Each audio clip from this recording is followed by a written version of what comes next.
Ukraine launched one of the most successful military operations since the start of the war today, and let me tell you about it.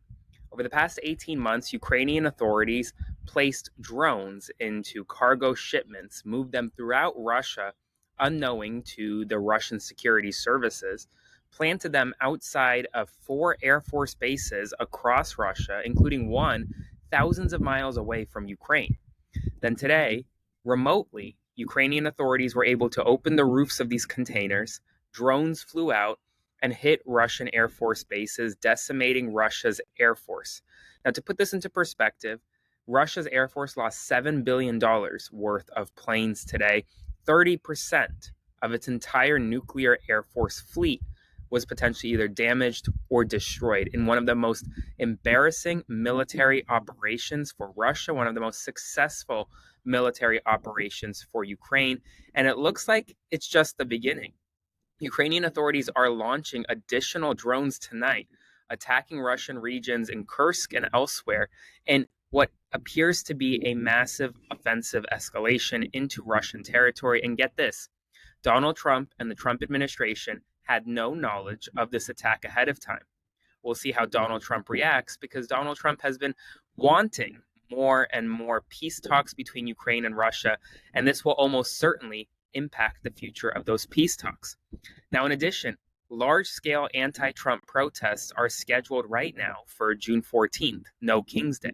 It's also Donald Trump's birthday that day and the day of the massive military parade in Washington, D.C. for the 250th anniversary of the United States Army. Now, here's the thing. There are over 1,000 protests currently planned across the country in honor of No King's Day.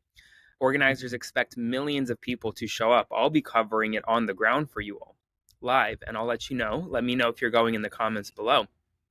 In addition, that same day, Pope Leo is scheduled where there's supposed to be a celebration of the new Pope, Pope Leo, in Chicago. Tickets went on sale and sold out within 10 minutes, and it's the same day as Donald Trump's birthday. They're literally hosting a celebration of the Pope on the day of Trump's birth.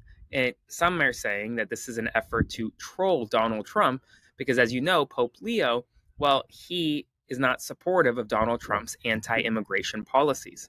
Now, before I continue, if you want to support my work, please consider subscribing to my Substack today by clicking the button below, or consider sending a donation one time via Venmo to Aaron-Parnas. I'm trying to bring you the truth every single day, no matter what. So your support is completely invaluable and means the world to me. So thank you so much. Initial exit polls in Poland's presidential election project a narrow victory for the moderate pro-European Union-backed candidate by 50.3% to 49.7%, but a late IPSOS poll based on actual precinct returns show the opposite, show the Russian far-right candidate ahead 50.7% to 49.3%. This afternoon, we're getting initial reports as we speak of a possible terror attack, or at least an attack that's being investigated, according to the FBI, as a possible terrorist attack against pro-Israel demonstrators in Boulder, Colorado.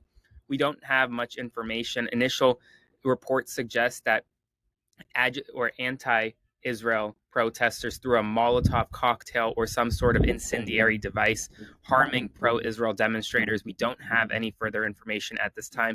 Once we do, I will let you know. According to Arizona residents, ICE agents are now posing as electricity employees.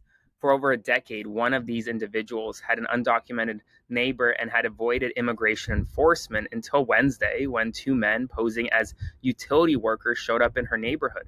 And it wasn't until she saw one of the ICE agents' badge that she realized that they were actually Homeland Security officials. According to The Guardian, in new exclusive reporting, senior officials at the U.S. Department of Veterans Affairs have directed VA physicians and scientists not to publish research or speak publicly without prior approval from political appointees of Donald Trump. When asked by George Stephanopoulos when a trade deal might be finalized, Kevin Hassett, the chief economic advisor to Donald Trump, responded that he expected one to come this week, but one never came. Small businesses are grappling with the fallout from Trump's policies, with owners expressing frustration and financial strain. One such owner told CNN, quote, "I'm so angry that my own government has done this to me." Senate Republicans are scheduled to work on their own version of the big, beautiful budget bill this week. It's going to be different than what the House passed. And finally, Tulsa's new mayor, Monroe Nichols, the city's first black mayor, unveiled a proposal to establish a $100 million fund for decedents of the 1921 Tulsa Race Massacre through scholarships and housing assistance. That's all the news right now. If you want to support my work, click the button below, become a paid subscriber to my Substack, or send that one-time donation to my Venmo to Aaron-Parnas, and I'll see you in the morning.